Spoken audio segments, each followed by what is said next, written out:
I think one of the things that I did in my comedy that made people uncomfortable, certainly in early recovery, was I didn't hide it. I mean, I can remember sitting on a stage, and again, this is funny now, but I was in a 400 people sitting in a converted hockey rink, and I'm on a stool looking at my feet, and you can hear a pin drop. It was a late Saturday night show.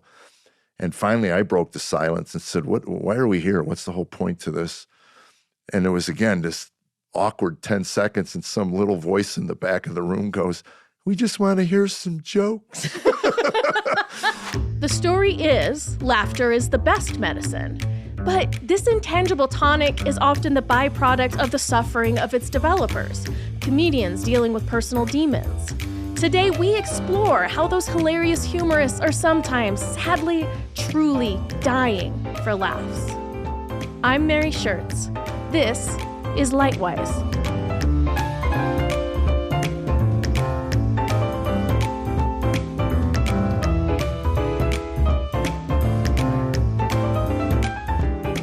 Jeff Allen is an American stand-up comedian who regularly appears on TV and radio, being featured on America's Got Talent, Netflix, Amazon, and DryBar Comedy, among others.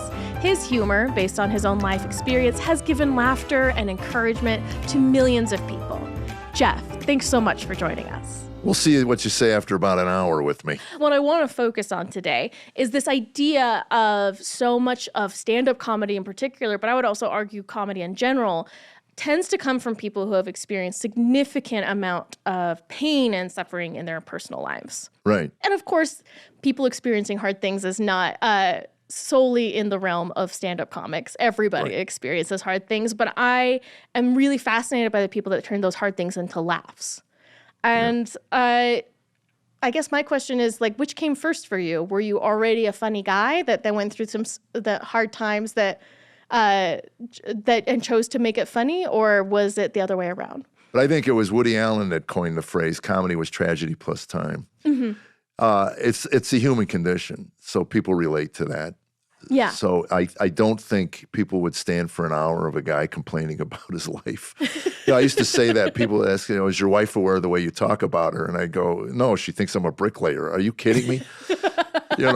She doesn't need to hear my set. But I could stand up here and tell you all the virtues and why I love her so much and all of that, and you'd think that was very noble, but you wouldn't laugh a whole lot. No, probably not. So talking about the annoyances of being in a relationship for 37 years seems to resonate with people. So. Yeah. Well, wasn't it Tolstoy that said that every happy family is happy in the same way and every unhappy family is unhappy in a unique way? Yeah. I like that. So it sounds like the more relatable and the more universally recognizable thing is somebody going through a hard time. Right. And finding, again, it's the tragedy in time. There's the distance between but the book I just wrote was about self-inflicted, stuff I did. I did all of that. That had nothing to do with any upbringing stuff. Just with your addiction. I've heard C.S. Lewis said suffering was God's megaphone. I mean, pain was really the only motivator for change in any person's life. Why would you change if everything was great? So God gave us suffering and pain to kind of move us and maybe in another direction, But we're the only animal. I heard this. I don't know if it's true or not. I'm sure somebody out there listening would correct me. But we're the only creature God created that when lost, we continue to move. Every other animal on the planet stops, gets their bearings straight, and then so in the process of being lost, I just kept moving in the wrong direction, and it wasn't until I got some sense of bearing and that became my faith and my relationship with Christ. But that was years after I started trying to figure out why I was so miserable. And how to fix it. Yeah, because I had all the boxes checked. I had a beautiful wife who loved me. I had kids that were healthy. I had a job I liked. Again, you check the boxes. That's good. That's good. That's good. And so what's wrong? Why am I so stinking miserable? And so that was kind of the journey for me. It was just trying to figure out. It seemed to me, and it's funny because when we started going to church, I can remember Tammy saying to me, "They all look so happy, and they all look so together. They all look so." And we still, we had our issues. So it's like you go, but they're not like that. That's the misunderstanding. That's the veneer you put on when you leave the house. And I think one of the things that I did in my comedy that made people uncomfortable, certainly in early recovery, was I didn't hide it.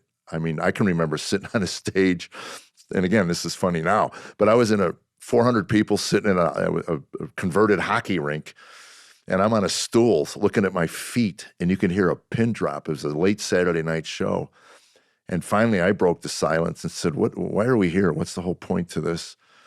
And it was, again, this awkward 10 seconds, and some little voice in the back of the room goes, we just want to hear some jokes. And I said, that's legit. That's a legitimate request. And I said, you did come here to see that. And it kind of broke me out of it, but I never hid it. It was always on my sleeve. I was going to say, it sounds like you were very raw. And I was vicious when I talked about my wife, and women club owners would call my agents and say, I don't want to hire him anymore. This is uncomfortable. Mm-hmm. I mean, this seems to be coming from some real anger. Well, it was. Yeah. It was, and sometimes if she did come out to see me work, she'd be in the car in tears. You must hate me. I don't hate you. I was just angry. Again, you look around and you go, why am I different from everybody? And then that's called terminal uniqueness. You think you're different from it, but it's like, everybody goes through the same stuff. It's just how you process it and what lens you view it through. So from what I understand, the stand-up comedian community is pretty tight-knit. Well, everybody's out doing their own thing now. I mean, before it was, You're all on the road together. Right. You'd work with 3 guys every night, and you saw the same people every week pretty much, but not so much anymore. Not so much anymore. You're in for a night and you're out, and With that community, even if it is less tight-knit now, I imagine it was more tight-knit during this time that you were so miserable while still performing. Were you guys all just finding ways to find a lighthearted interpretation of everybody's pain, or were you guys actually talking about how everybody on that, in the club that day seemed miserable performing? Nobody talked about that. I mean, it wasn't a therapy session. Yeah. So, it was really just kind of, and it was interesting because I had friends that were friends of mine when we were kind of at the same level, and then they broke through and got famous. And then we never talked again.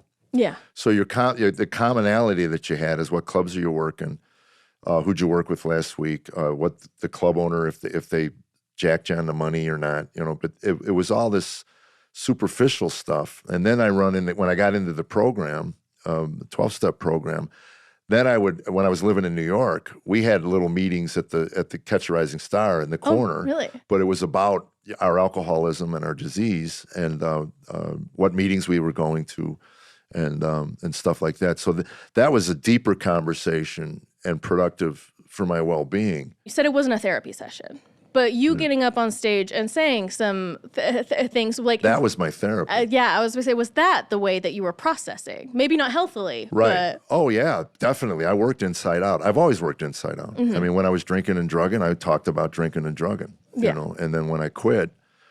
you talked about quitting. I talked about quitting, and the club owners were getting upset because there's this alcoholic talking about not drinking. You can't drink anymore. And their whole point is to sell drinks.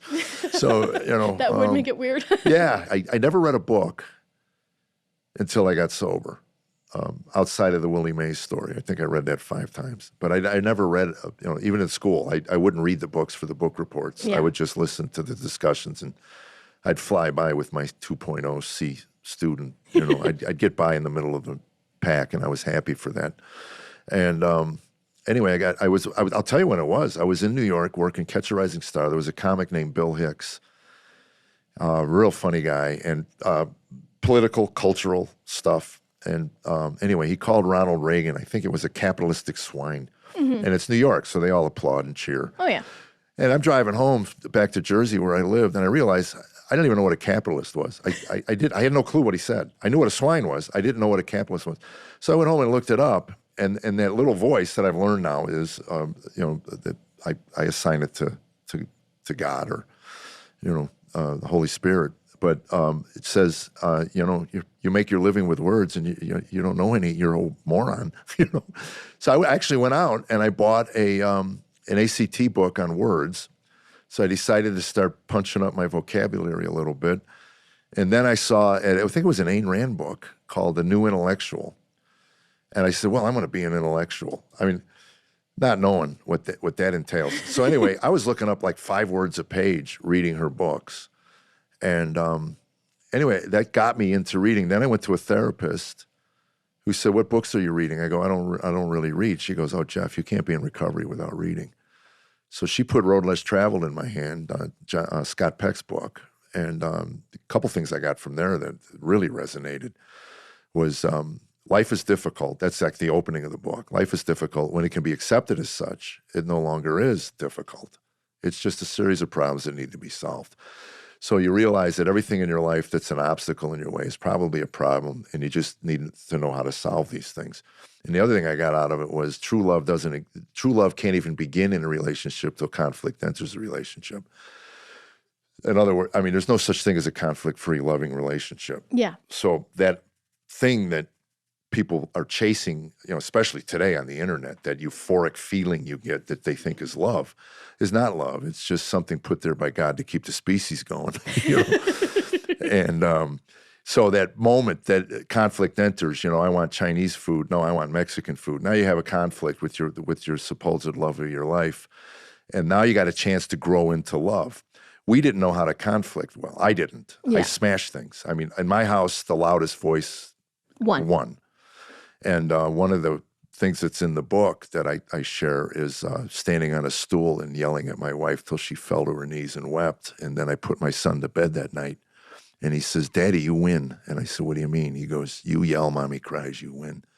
And that what got me into therapy. Wow. I went downstairs and told Tammy I need help. She goes, you think? I agree. Yeah. So, every little thing that happens is these what I call, they're just kick points. You hit a wall and you go, I can't continue to live like this. So now where do I go? And that's kind of where the title of the book came from. Are we there yet? I visioned, you're on a journey with your parents. You're in the back seat. You're impatient. You want to get there. You have no idea where you're going. The parents are in control of everything. So what would happen if they just left you at a rest area and took off? And now you're in the car. You don't even know how to drive. That's recovery.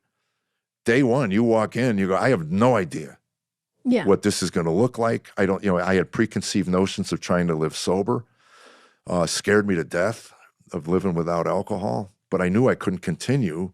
I was going to lose, the valuable things. I at least valued them enough to be willing to try this journey. So that's it. You just kind of, and then every little thing you pick up, whether it's therapy, a book, I would read a book. She would look at me and go, yeah, I know, Jeff, we're losing the house. But I go, I think I got it. I'd read something, In recovery now, I don't even know what's popular. I just take the big book in and go to my meetings and raise my hand occasionally. And I'm just there kind of as support to other people to let you know you can make 35 years without a drop. Well, and it also sounds like you're continuing to work that muscle. Oh, God, yes. that even if you're not going, I got to get to a meeting, you are saying, well, but if I don't go to a meeting, I will lose this kind of focal point. And this. Well, that's, again, to me, I quit going for a long time because I had church, I had men's groups, I had guys I golfed with that were in the program. I had all these reasons. I was still doing recovery, but outside of the rooms. And then, again, on my prayer life, you sit down on your knees and a little voice goes, where would you be if everybody in that room when you started was new? I mean, you'd look around and see all these broken... And say we're all hopeless. Yeah, we're all angry, bitter, jaded, cynical, foul-mouthed human beings. You needed to see somebody smiling and going, yeah, because I got so sick of hearing that. It'll pass. And raise your hand. I hate life. Well, it'll pass.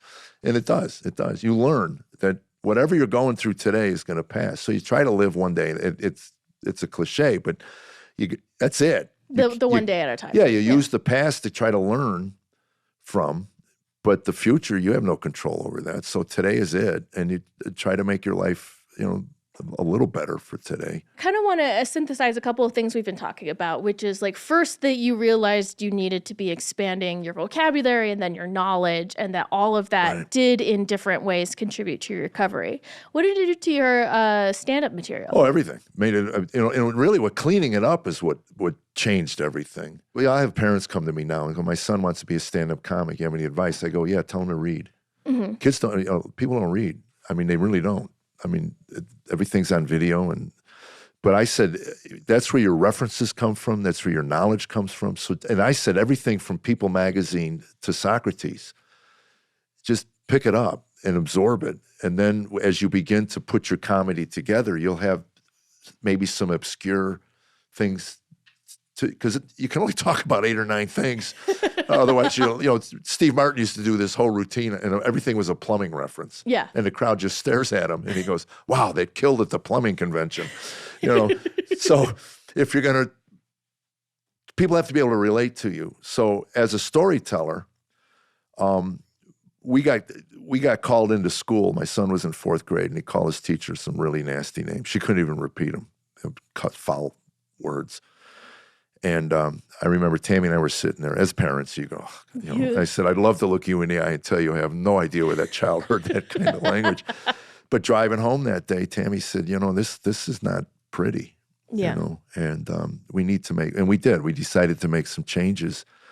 This is before we had our faith relation, anything. Yeah. It was just, as parents, it was so unbecoming to hear your 4th grade son say it. So I paid him $0.25 for every bad word that came out of my mouth, and that's basically how I funded their college. That's that was just in the first year, yeah.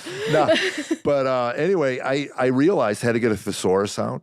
So every routine I was doing was made better and more embellished and just more interesting by not taking the shortcut. And then it became fun. It became, gee, I wonder if I could rework this one. I was never really dirty. I always said I was too dirty to be clean and too clean to be dirty. Yeah, just and looking at Dice Clay one night, I remember telling Tammy that the next guy that's going to break through as a dirty comic is going to have to go beyond that. And I said, I don't see me getting there. So anyway, it was just an effort to clean up. And, the pendulum swung way back. I got kind of milky, and especially after becoming a believer. I remember saying to somebody, I don't want to offend anybody. And he goes, look, man, if your lips are moving and words are coming out, you're going to offend somebody. Yeah. So make peace with that. Right, exactly. Make peace with that. That's a good way to look at it. So, you look at yourself in the mirror, and if you're honoring God and you're honoring your wife, your family, she'll keep me honest. And so... I'm sorry. I'm just getting really fascinated by this idea that you become a better comic, a better family member, both husband and father, and better able to stay sober by introducing more voices into your life, right. Like more perspectives, right. more like. And I love that you're saying from People magazine to Aristotle that it's not like, and if you only read these types of books, that's what's going to make you nail. Oh, not at all. The more you learn, the more you realize how little you know. Yep. I know enough to be dangerous, but also hopefully to be funny. Well, that's the point. I mean, it's and then with the culture the way it is now, I do a joke in the show now that I don't do politics, and I said during COVID I wrote a whole bunch of stuff. I had things to say, they need to hear this, And the joke is Tammy walks by and goes, what are you writing? And then she looks down, she goes, how many Facebook followers you have? I said, I don't know, 400,000 or 500,000. She goes, of all of those, how many have asked your opinion on anything? Not one. Nope. That should tell you everything you need to know. Those people like you, and they don't care what you think. So it's the exact same thing as the guy in the back going, we just wanted to hear some jokes. That's it. And we want to just make, and I always liked, Carlin in his early days, because there were times where you think, as a listener, he's getting preachy. But then there was bam, bam, bam, all this good jokes. And you're going, see, he knows he's a comic. Yeah, he comes back to it. Well, that's it. If it's not funny, don't do it. You know? And a lot of what passes today for edgy cultural stuff is just statements. Yeah. They're not jokes, they're just statements. and people applaud the statement, you know. But they don't think you're particularly witty. You're just, you're... Well, again, if applause is what you're looking for and you're preaching to the choir, that's an easy thing to get. And I'm not wired that way. Yeah. And that's what used to bother her because I tick everybody off. Well, that made me more interesting to me. You know, I mean, I'm in Texas and I trashed oil people. You know? Okay. Well, that didn't go over well, but, you know, they never hired me back.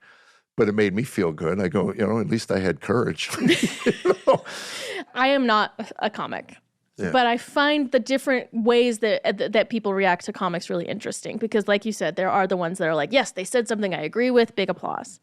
And then there's the experience I enjoy the most as an audience member is when a laugh gets surprised out of me because they just said something that was so true but framed in a way that I hadn't thought of before, of a really, you know, broad human experience that you all go through, and then you get surprised into laughter. Like you, I like truth. I relate to that better than the characters. You know, there are comics that did really well. You know, Cosby said something really wise. He said about character comics, never create anything larger than yourself because people will tire of it. And then what do you do? Yeah. You know, so the character, you know, you launch for a couple years or whatever, and then, okay, or a hook line. Yeah, you know, catchphrases as opposed to... those things, rather than just being yourself. If I get a compliment, multiple compliments, it's you must be looking through our kitchen window. Okay, yeah. Which makes you, again, we go back to the terminal uniqueness. We're not all that unique, you know. And there's our relationships, a lot of connective tissue. Yeah, and the difference today than it was back in my 30s when I was so angry is that people know I love her. They know that. Yeah. You know, it was funny. I was doing a church thing, one of my first church things, and somebody came to me the next day. I had a big show the night before and a really great time, and they had a breakout show the next day, and they go, by the way, do you think you can mention you love your wife? And I go, they don't know that? Well, you kind of hit her hard. And I go, oh, boy, you have no idea. You know, like, it's a lot better than it used to be. What hard looks like. So anyway, that was very funny because I do the show, and I'm leaving the stage to applause. And I go, oh, wait a minute. I got to go back and tell him I love my wife. So I go back, and I start talking about her. It's the first time I've ever done anything like this. And I start sobbing, crying. I mean, I didn't realize how emotional I'd get talking about how wonderful she is. And anyway, I walk off after that, and now they're standing. You know, when a grown man cries for a church audience, they'll love you forever. They love you for that. So I'm walking off, and she says, "What the hell was that?" So from then on, it was like if I did a church, and she goes, "Did you do testimony?" I go, "I did." She goes, "Did you go Jimmy Swaggart? Did you go full Swaggart? Did you weep? Did you weep? Did you just give him the tears?" Yeah. But it was interesting. Each night, if I did break down, I never prepared it. I would just share a different part of our life, which ultimately became the book. But you know, you just share different parts. You know, we had enough downside to those first 7 or 8 years. You know, that ended. By the way, I look at it as we had divorce papers filled out. They were notarized, and we were 10 minutes from the courthouse. We were driving to the courthouse when she said, "Let's go home." You know, and so that marriage ended. That's the way I look at it, on the side of the road in Phoenix. That you're in your second marriage. Yeah, basically with the same wife. Yeah. But we refer to them as those people. It's interesting because Tammy, I wanted her to be part of the final draft. So I said, you need to read the second draft. She needed to read this. And she got 2 chapters in, and she says, I can't read this anymore. We were just horrible people. And I said, but that's the beauty of the ending of the book. Is that Christ made us new creations. I mean, that's the verse, what Christ makes all new again. So it's those people. In your comedy career before, when you were those people, were you talking to people after shows and understanding what they liked about you? No? My manager will tell you, man. He ran a club in Nashville. I bolted out of the room. I wanted nothing to do with the people. It was all about your therapy. It was the cocaine dripping out of my nose. Yeah. He tells a story. They had the dressing room, and I use quotes, was underneath the stairs at the club, and it was just a piece of balsa wood, plywood. I don't know. It was nothing. And one night I bombed on stage or something. I got off and ran into that room, slammed the door, and the whole audience heard me berating myself at the top of my lungs. You piece of, Oh, no. And yeah, he said, you can hear a pin drop. I mean, they just saw you on stage. Yeah. And now you're in there. Is he going to be all right? They're like, oh, no, I know we didn't laugh. And again, everything was internalized. Everything, and... no, you're not furious at them. You're furious at yourself. Right. Yeah. Yeah, I just, again, you want to be there. You want to be finished. You want to, I don't know, look around. Everybody else seemed to have it together. But you realize, no one did. No one does. Yeah. Nowadays, do you open yourself up more for understanding why the audience likes you? Oh, absolutely. Lenny will tell you, I'm the last guy to leave. Yeah. I'm the last guy. I can't believe, there was a period where I couldn't believe anybody wanted to meet me, And I remember when the guy that ultimately put the Bible in my hands, and, he's got a chapter in the book, Phil, and he was... when he said to me, I like you. And I still get choked up thinking about it. I mean, like, why? I mean, I don't know if anybody knows what it's like to have so much loathing within you. I was about to say, I imagine that wasn't something you ever said to yourself. Oh, my gosh, no. And then you think, why? I was just this, I just looked at myself as just this vicious human being that I didn't want to be who I was. I used to tell my wife that. I don't want to be this way, but I don't know how to stop. On the side of the road, I told her, you're out.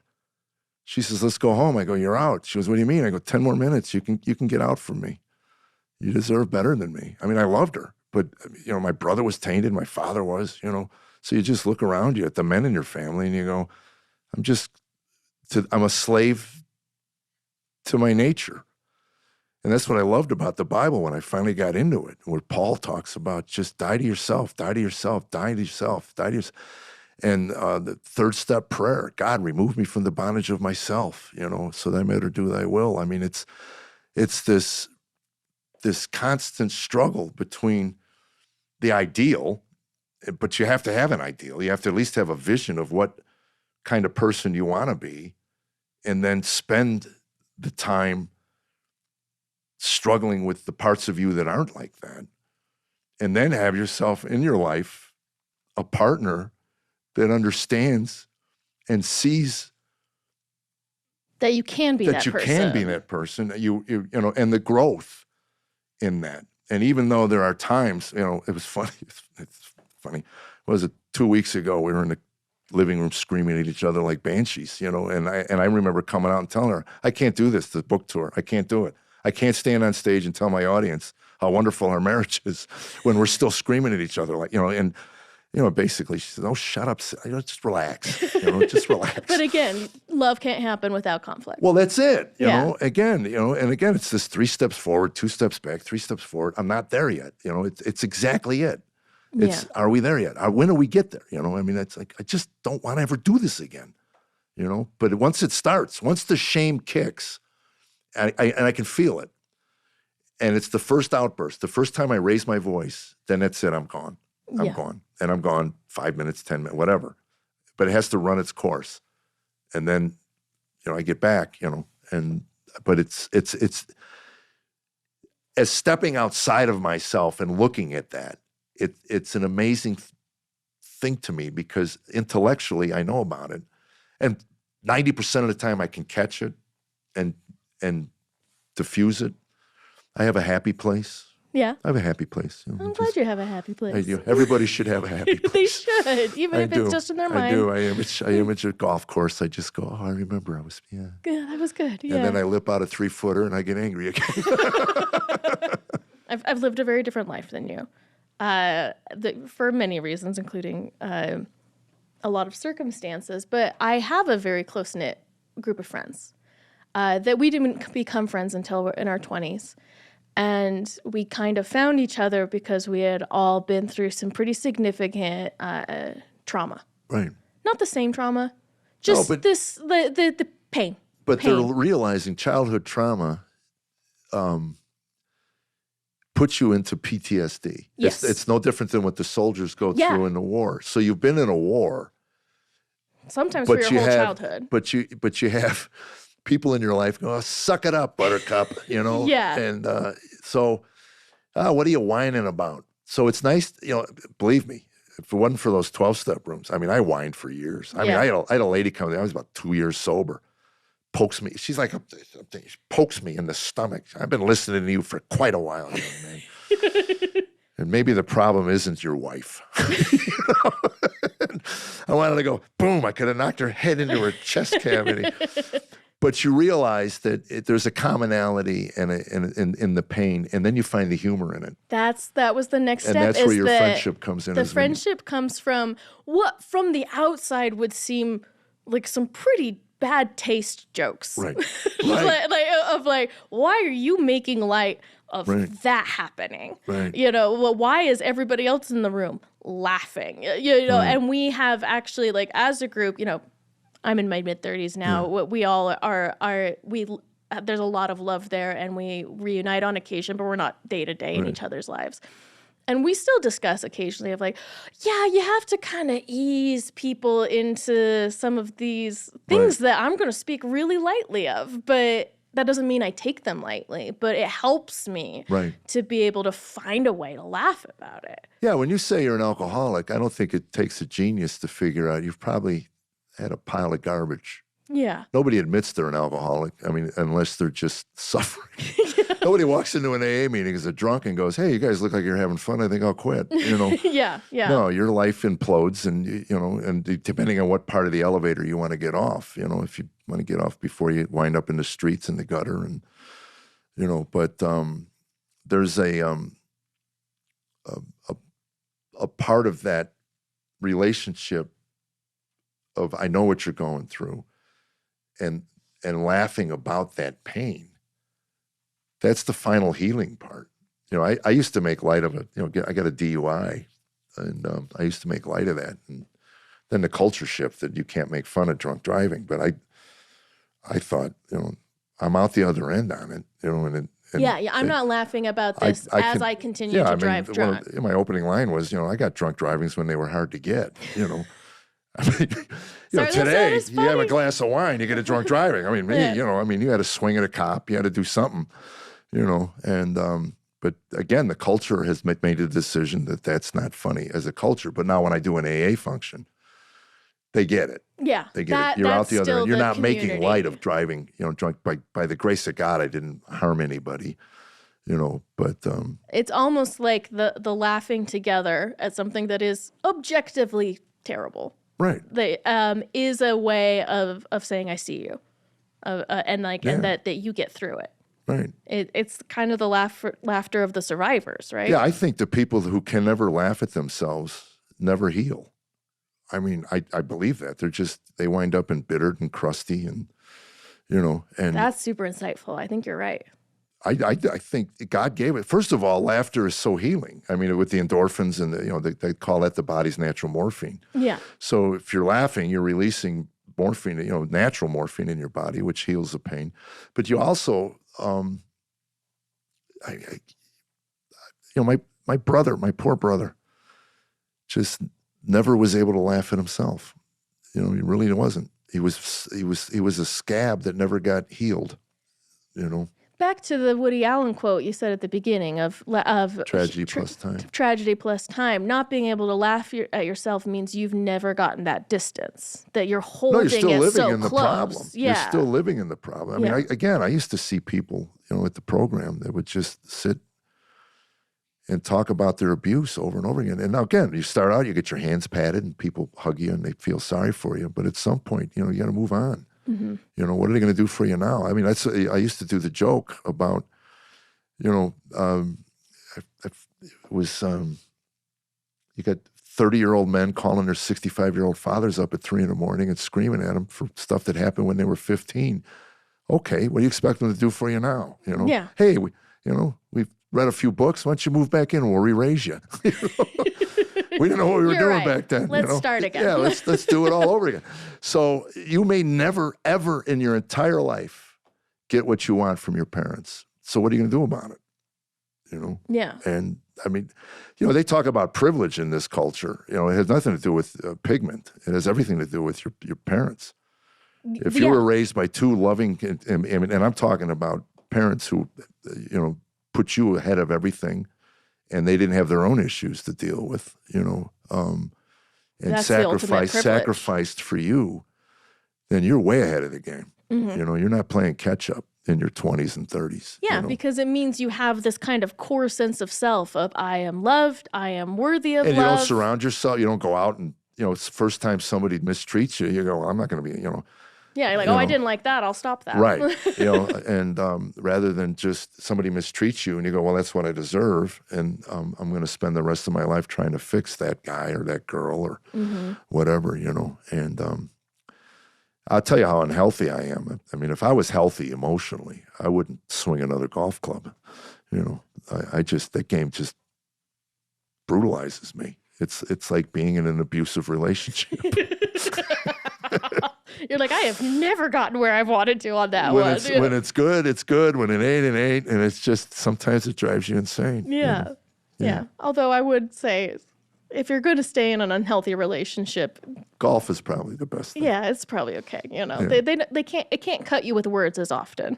No, well, it's all self-inflicted. Yeah. I do a joke I have now. I play woke golf. Yeah, that's where you hit your tee shot, and then you pick the ball up and put it where you feel it should be. Yeah. I've had 37 hole-in-ones last week. Oh, yeah? Yes. You felt that, like... Yeah, people talk about their hole-in-ones. I go, it's nothing. I get them all the time. I like it. Have you... I am sure that you've had people come to you and say, your humor's too dark, you're joking about things you shouldn't joke about. Have you ever had a productive conversation around that? Or has it been like, that's in your opinion and... I had a woman years ago. I used to do a thing about a flight attendant named Russell, and I impersonated Russell. Yeah. Hi everybody, I'm Russell. So I had a woman come over to me and go, "How do you think gay parents would feel about your joke about Russell?" And I go, "Well, I hope they laugh." And she says, "Well, some people might not find it funny." And I go, "Well, okay, I'll give you that. There's people don't find 90% of what I do funny. I mean, it's 6 billion people. Like, I'm not going to please everybody." But I said to her, if you could point out where there's any malice in what I do, if you find malice in that, I'll drop it. Yeah. And she sat there silent. And I said, you can't, because there is none. And that's the way it used to be. People judged comedians or they judged entertainers by their heart, and you could talk about anything you wanted to talk about. There was no off-limit topic, taboo topic. And then because if it was malicious, then everybody, America's got a great sense of fairness. I mean, they're not going to sit and put up with this, especially if you're talking about another group. Yeah. But, now it's just, well, you can't talk about that because you're not part of the group. And I go, what are you talking about? I'm an observer. I'm an observer of life. I live in a melting pot. Why can't I talk about that stuff? Yeah. This is nonsense. And so anyway, I don't do the Russell thing because I'd been doing it for 10 years and I just got tired of doing it. Yeah, you moved on. I didn't look at it and go, well, I'm going to stop doing it because the culture shifted. Yeah. And I'm an old man, so leave me alone. I feel like that's a good fight back there. But I really like that idea of, I feel like that's a good internal check in comedy of like, am I being malicious towards someone? And I mean, and you say early in your career, you were being malicious towards your wife. I was. And people picked up on it and it was uncomfortable and I paid a price for it as a performer. But they were right. There was a malice there that I would have denied. It's just comedy. Yeah. One of the funniest things, one of the stories that changed so much was we got into an argument over a roasted chicken. And I'm not going to go through the whole story. It's a long story. But the end of the true story was I threw the chicken into the sink and tried to stomp it into the garbage disposal to grind it up. And I told the story initially with that. And it was harsh, really, really harsh. And then anyway, as my life changed and I changed, the story became very, very funny.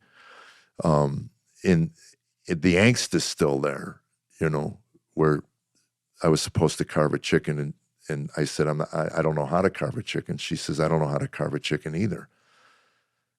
But you said you'd carve it, get out and carve it. So anyway, I run out there, and now I got a knife, a fork. I'm trying to figure out how to do this. And then comes my wife, who just told me 2 minutes ago she didn't know how to carve a chicken. Well, apparently there was a chicken carving class somewhere between the bedroom and the kitchen. Because you're not doing it right. But you look out in the room, and every couple is going, you know exactly what happened next. Two hands come out of nowhere. You're doing it all wrong. Let me show you. You know. So and that is much more.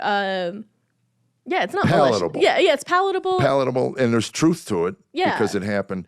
But again, it's a different heart delivering it in a different way. Yeah. And but the angst is still there. There's conflict. Yeah, we You're end up frustrated. wrestling over the bird, and I yank it, and it hits her in the head, and then 20 years later, she tells the story. He tried to kill me with a chicken once. I mean, that's pretty brutal of you. Yeah. Oh, tell us more. Tell us more. Your husband, the funny man, tried to kill you with a chicken. As we've been talking about humor, about people's responses to humor, I like that you're pointing out, like, oh, no one, I'm never going to tell a joke that everybody finds funny.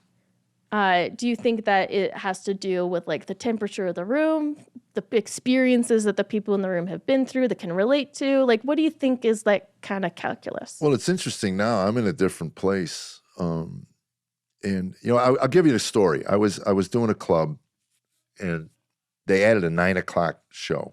Mm-hmm. My audience doesn't drive after dark.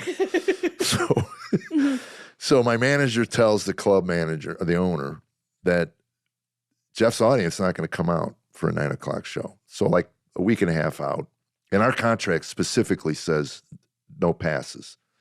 I mean, I'll work for 12 people who paid to see me. Yeah. I don't, it's bad night, but I'll still do it.